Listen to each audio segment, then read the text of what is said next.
There are 18 million passenger vehicles on Canadian roads, which contributes to a lot of pollution, especially in urban areas. In the last 2 decades, car pollution has decreased due to electric cars, but it is still a major economic problem. Air pollution from cars and trucks is split into two categories: primary and secondary pollution. Primary pollution is emitted directly into the atmosphere, while secondary is results from chemical reactions between pollutants in the atmosphere. Some pollutants in some motor vehicles are called particulate matter, and these particles of soot and metals give smog its murky color. They're very fine particles, they're less than 1/10 the diameter of a human hair, and they pose many serious threats to human health because they can penetrate deep in the lungs, since they are a direct primary pollution cause. Another pollutant are called hydrocarbons, and these are a primary ingredient in smog. They react with nitrogen oxides in the presence of sunlight to form ground level ozone. They can cause choking, coughing, and reduce lung capacity.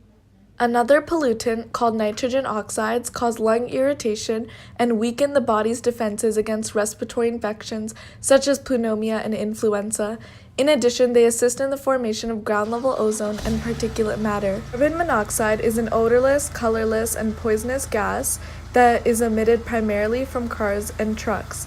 When inhaled, the carbon monoxide blocks oxygen from the brain, heart, and vital organs. Finally, sulfur dioxide can react in the atmosphere to form fine particles and pose large health risks to young children and asthmatics. Environmental Protection Agency in Canada estimates that the air toxins emitted from cars and trucks account for half of all cancers caused by air pollution. So what can we do to reduce our carbon footprint? Well, the next time you purchase a vehicle, make sure to buy the most fuel-efficient vehicle that meets your average daily needs. And when you're holding a larger load, make sure to rent or borrow a larger vehicle or trailer. If you have more than one vehicle, use the most fuel-efficient one possible, and use transit or carpool as often as you can. Doing so can reduce your fuel consumption up to 50% if you do it 3 times a week. Also, bike or walk to avoid using fuel entirely, and minimize your driving by working and playing closer to home, and plan errands to avoid unnecessary driving. And when you are driving, make sure to hit the accelerant gradually so a smooth start uses less fuel. Keep your vehicle well tuned and tires inflated properly to reduce exhaust emissions, and also avoid idling. Idling exhaust contains more pollutants than running the exhaust. Another alternative transportation fuel is biodiesel, which is a natural gas, and they are the most practical for fleets of vehicles.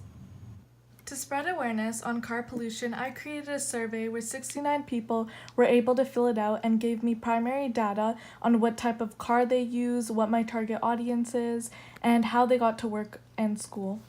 Anyone who uses a car, even as a driver or passenger, should be aware of this topic so that we could try to eliminate gas emissions.